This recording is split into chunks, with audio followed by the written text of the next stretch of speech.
তো নমস্কার বন্ধুরা, আশা করি সবাই ভালো আছেন। তো বন্ধুরা, এখন যে বিষয়টা নিয়ে আমি কথা বলবো সেটা হচ্ছে সাকিব খানের তাণ্ডব সিনেমা নিয়ে। তো সাকিব খানের তাণ্ডব সিনেমায় দেখুন, ফুটেজের পর ফুটেজ লিক হয়ে যাচ্ছে।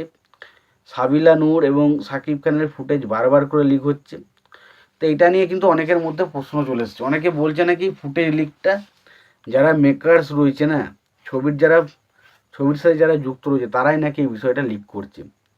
তারা চাইছে যে বিষয়টা মানুষের মধ্যে ছড়িয়ে দিয়ে কেমন কি হাইপ রয়েছে, মানুষজন ছবিটা দেখার জন্য কতটা এক্সাইটেড সেটা তারা জানতে চেয়েছে। এরকম কিন্তু অনেকে বলছে। কোশ্চেনের কতটা যুক্তি আছে বা যুক্তি নেই সেই বিষয় নিয়ে আমি আলোচনা করব। তো তার আগে আপনাদেরকে একটাই কথা বলবো, প্লিজ আপনারা যদি চ্যানেলটায় নতুন হয়ে থাকেন অবশ্যই আপনারা চ্যানেলটা সাবস্ক্রাইব করে নেবেন। আর যদি আপনাদের ভিডিওটি ভালো লেগে থাকে অবশ্যই আপনারা লাইক কমেন্ট শেয়ার করতে ভুলবেন না। দেখুন, কথাটা তো একদম ফেলে দেওয়ার মতো কথা নয়। কারণ একটাই, দেখুন, যখন কোনো ছবি চলে না বা কোনো ছবি ধরুন আসছি, তার হাইপটা কেমন রয়েছে সেটা জানানোর জন্য কিন্তু অনেক সময় যারা মেকার্স রয়েছে তারা কিন্তু ইচ্ছা করে কিন্তু কিছু ছবির ফুটেজ লিক করে। এটা কিন্তু তারই একটা চক্রান্ত হলেও হতে পারে। এবার দেখুন সেটার মধ্যে কতটা সত্যতা রয়েছে কতটা মিথ্যা সেটার বিষয়ে আমি যাচ্ছি না। আমি শুধু এটুকু বলতে চাইছি, এটা কিন্তু তাদের যে মেকার্সরা যেটা বলছে অনেকে প্রেডিক্ট করছে সেটা কিন্তু হলেও হতে পারে। আবার দেখছি অনেকে বলছে নাকি সাকিব খান মানে বরবাদ সিনেমায় যতটা ভালোভাবে করতে পেরেছে, যতটা মানে গ্যাঞ্জার লেভেলের জিনিসগুলো দেখাতে পেরেছে, সেটা অনেকে বলছে নাকি তাণ্ডবে করতে পারবে না। অনেকে বলছে, সেটা আমি জানি না কার তাদের কেন বক্তব্য, তো অনেকে বলছে।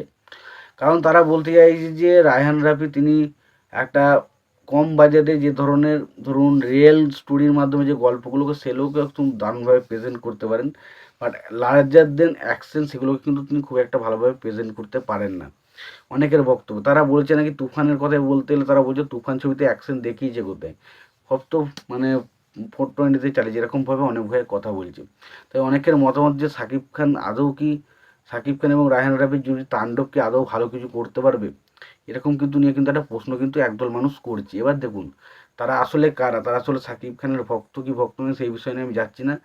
তবে বিষয়টা হচ্ছে যখন মেহেদী হাসান হৃদয়ও কিন্তু সাকিব খানের সাথে সিনেমা করেছিল, সেই সময় করার আগে বরবাদ সিনেমার করার আগে কিন্তু বিভিন্ন মানুষজন কিন্তু এই প্রশ্নটাই তুলেছিল যে একজন নাটকের ডিরেক্টর সে কীভাবে একটা বড় সিনেমা বানাবে এবং সে কীভাবে একটা মানে সিনেমা হলে দর্শক নিয়ে আসবে। এটা নিয়ে কিন্তু অনেকের মধ্যে প্রশ্ন ছিল, কিন্তু সেটাতে কিন্তু তিনি পরিষ্কারভাবে সফল হয়েছেন। এবং রায়হান রাফি তিনি তো একজন দক্ষ পরিচালক, তো তাকে নিয়ে মনে হয় না এতটা ডাউট থাকার কারো কথা রয়েছে। তোমাদের এই বিষয়টা নিয়ে কি মতামত তোমরা অবশ্যই জানিও।